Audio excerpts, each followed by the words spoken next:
inside our friendly 40mm drill.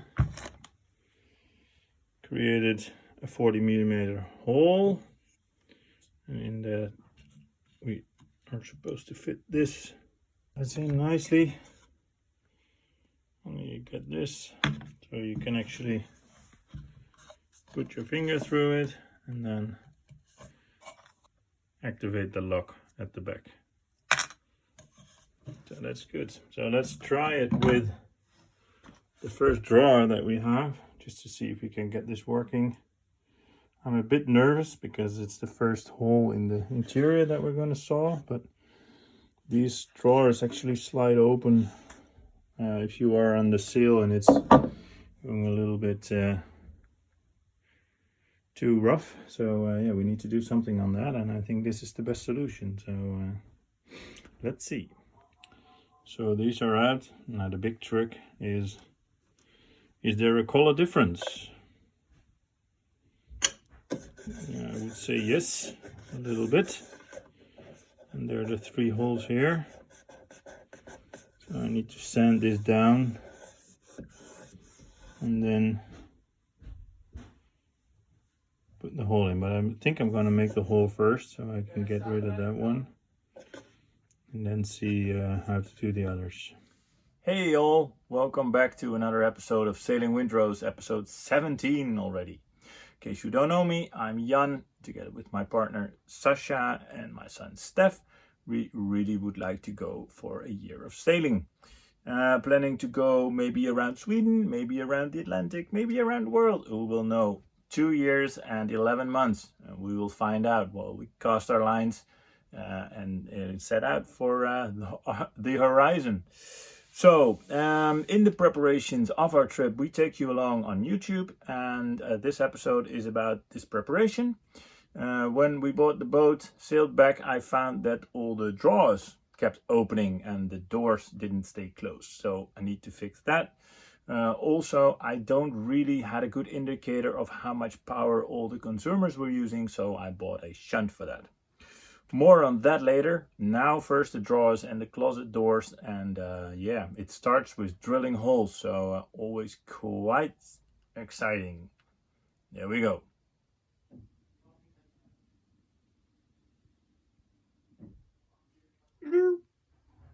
No way back now.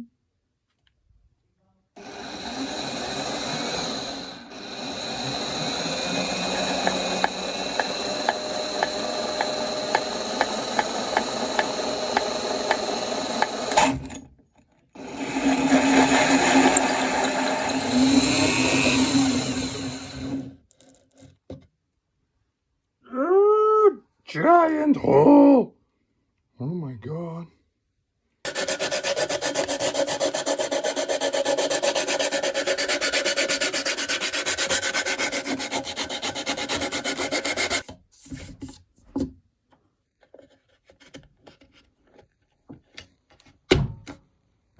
Oh, nice. Yeah, perfect.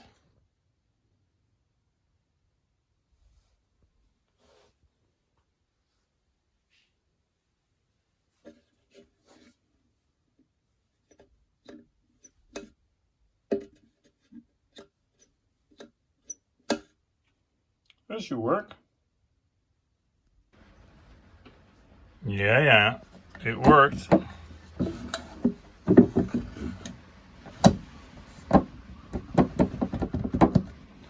Hartstikke vast, we would say in Dutch. So that, I would say, was a success, and basically it was repeating the same process a couple of times and learning while doing.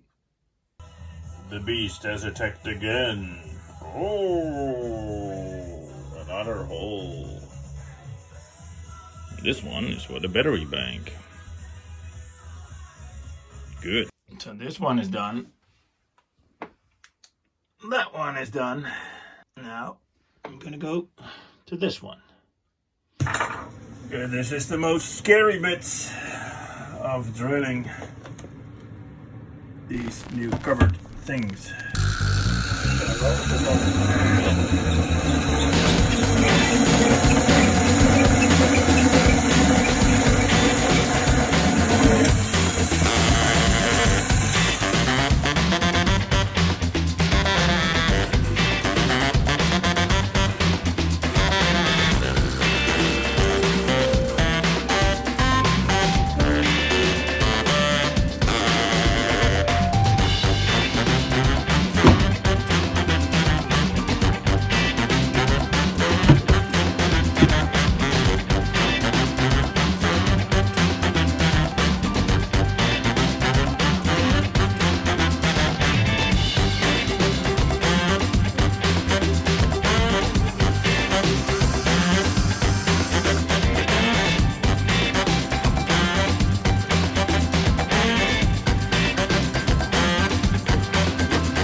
I'm not going to show you the drilling of all the holes in the entire boat, but there was a learning moment when I had some chips when you kind of drilled it through, and I thought, hey, what if I turn the drill around?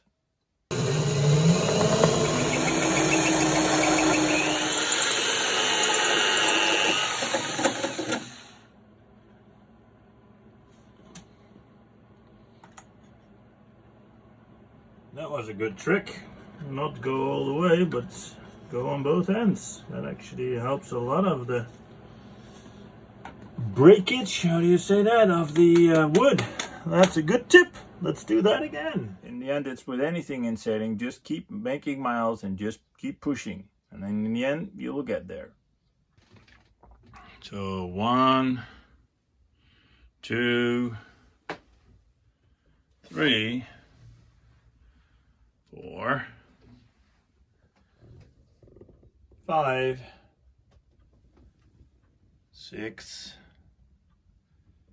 7 done. Currently 1, 2, 3, 4, 5, 6, 7, 8 to go. 8. So in the end it was 7 and 1 spare, fortunately. They're all in. And the next project on the to-do list was to make sure that the cover of the stove would stay in place, because that was like kind of laying on top of it. So you might start here and think, what is he doing? And you might see some drills, you might see some stuff, you might see a big drill, saw, screws, screwdrivers, a lot of more tools, and then you think, what is he doing? And then the point is, basically this is what I was doing, just making this work. But on this end, there was a copper plate right there, where I needed to drill a hole in, but it had a, in Dutch we say, gleufje, and it needed to be a circle. Not very handy, but yeah, well.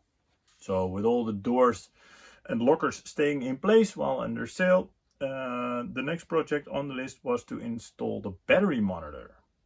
I received a very exciting package.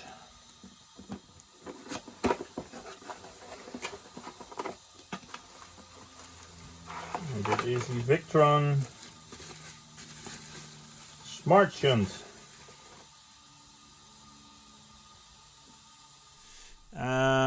It's basically a battery monitor that works with the Victron app on your smartphone, or actually on an iPad. So right above the battery bank we also have an iPad that can connect to it. So really looking forward to installing this, because then I can finally see the consumption of all the consumers and make an estimate on what I need to change going forward. Only 2 bolts to connect to the system and then it should work. But I have not put this system together, so I don't know how it actually works. And especially with electricity, it's good to kind of figure out how it works on board of your boat. So deze vriend, de Fox MD1, die krijgt zijn data van de Fox 320 die daar hangt. En een Boreas 100, 12 volt, 24 volt. Hier zit denk ik de oude spanningsmeter. En hier zit een IUOU droppelader, twin output charger. En hieronder liggen 2 extrude 115 en hier ligt een Exceed 95. Basic components check. Now let's have a bit better look at the wiring. Hier komen 2 draden samen in 1 heel groot blokje. En die verdelen eigenlijk de stroom over dit hele blok. En hier zit een blok. Hier zit een blok, daar zit gewoon, dit is een rode draad. Volgens mij, ja, zie? Dit is een rode draad. Dit is een rode draad. So I actually love to hear how is the wiring on board of your boat? So in my case, it's a bit of a treasure hunt. Look what I found. Daar is die zwarte kabel die van die Boreas afkomt. So as with any project, it's not complicated. It's just a matter of getting it, you know, figuring it out, getting it. And then, because people tend to forget things, map it out. We have a whole bunch of users that we want to measure. But then you first need to know how the wiring schema is. So I just looked that up. Roughly, main battery for the engine, 2 batteries for all the users, like the lights and stuff like that. And then there is the charger, and there is a divider kind of thingy, Boreas 100, and kind of takes in all the energy and kind of distributes it, and it has a master switch going there. So this is the switch panel. This is basically the panel you're looking at here. Following all the wiring and looking at the diagram, what we actually should have is this situation. So this is the users and this is for the engine. And there's one difference, because if you look here, you have a clean minus going to the Smart Shunt, and then you have all the users and the loaders on the other end. But on my case, I have a hot wired minus here going to some sort of a whatever-ish kind of shunt thing. So what I need to do is I need to disconnect this one, I guess, and then have these connected, go there, or go there basically, disconnect this one and put this one on that one, so move it there. Then I have a clean connection here, so I would have a clean connection there. I can pick up the red one, which goes to the loaders, and I had created this one, I can put in the second one. I would say easy peasy, you're right. But you will always see that it's not that easy peasy. So first step is disconnecting all the batteries, and then we are going to replace the previous battery monitor strip with the new one. So let's get started. So as with any good project, you tend to run into problems when you least expect it. So what you expect to find is this. So then you know it fits. And then what you actually find is this. And that means we cannot install this little baby. So it actually means we're going to replace that bus bar with another one, which I obviously don't have. So I need to order that one. And then what we are going to do is we are going to cut this cable in half and then add 2 of these shoes. I don't know how you call them in English. And connect it to the new bus bar, and then we should be okay. So we're cleaning up these wires as we go, and I think that's a good thing. When the mailman left again, I had all the stuff that I needed, and I could start on something that is like, I really like it. Make cable clamps on cables. Just very satisfying. I don't know why. Electrical wire. Now I hope I can get this off in a somewhat fashionably way, such a way that I can actually add one of these to it.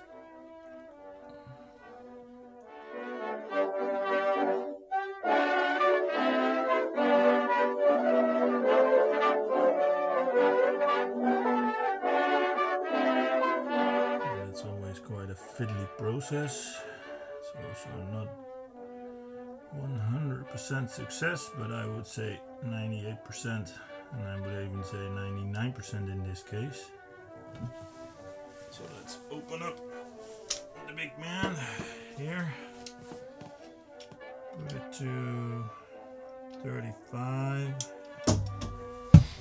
Now the moment of truth.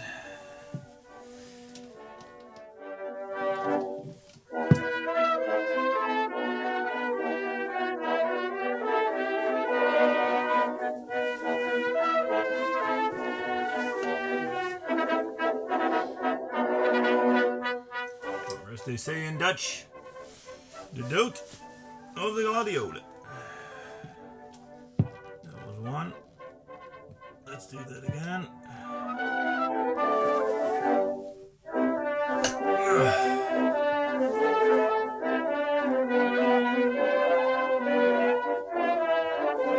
I would say perfect.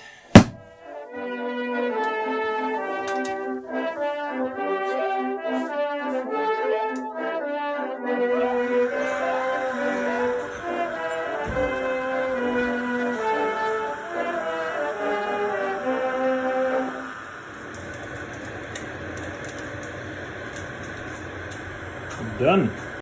I know YouTube is all about fast videos, but just look at the thing. Just look at it. It's amazing how nice a cable with a right clamp on it actually looks. And it's even better if it works as designed. So the only thing to do is put it all together. Okay, it's connected. You see the blue dot flashing, so the red wires are a bit long, so I think I'm going to shorten those a bit, but for now they're okay. So they're from the positive battery on that end and the positive battery on that end. You actually see it going there, and the black ones to my taste are quite nice. Wait a minute, that's not good. It's been quite a while since I made this. And while editing the video, I noticed this cable is running there. I'm like, huh? That one shouldn't be going there. It should go right there. Oh, all that time I've been using it in the wrong way. Oh my God. No, I need to change it. I'm going to change it right now. So this is a good reason to use YouTube. You actually correct yourself. That actually is hilarious. I just connected it to the wrong thing. That's funny. Well, now you see it's connected to the right one. Yeah! And everything up here is now nice and tidied up.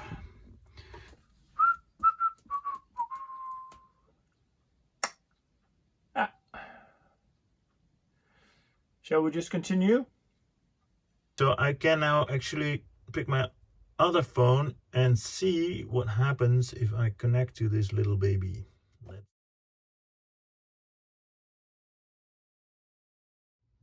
Yes.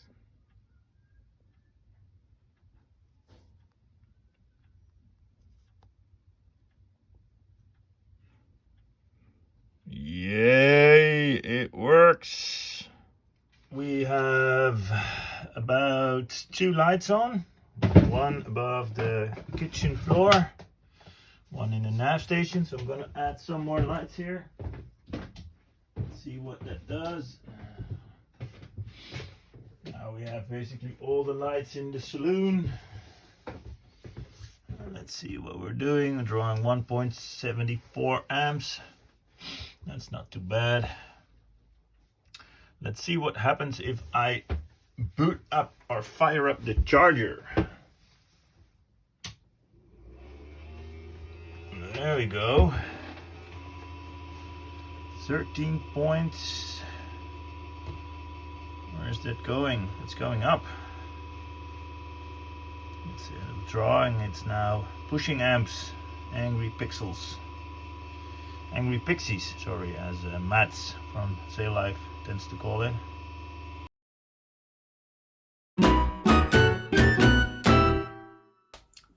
There you have it, another episode of Sailing Windrows.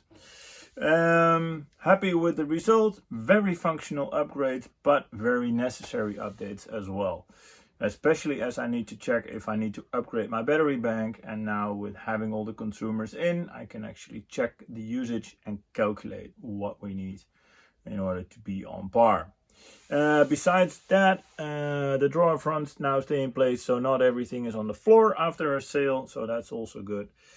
Next week I will be looking into the hour counter of the Volvo. That didn't work. And I will be looking into the fuel polisher because I had some goop in my diesel. Yuck.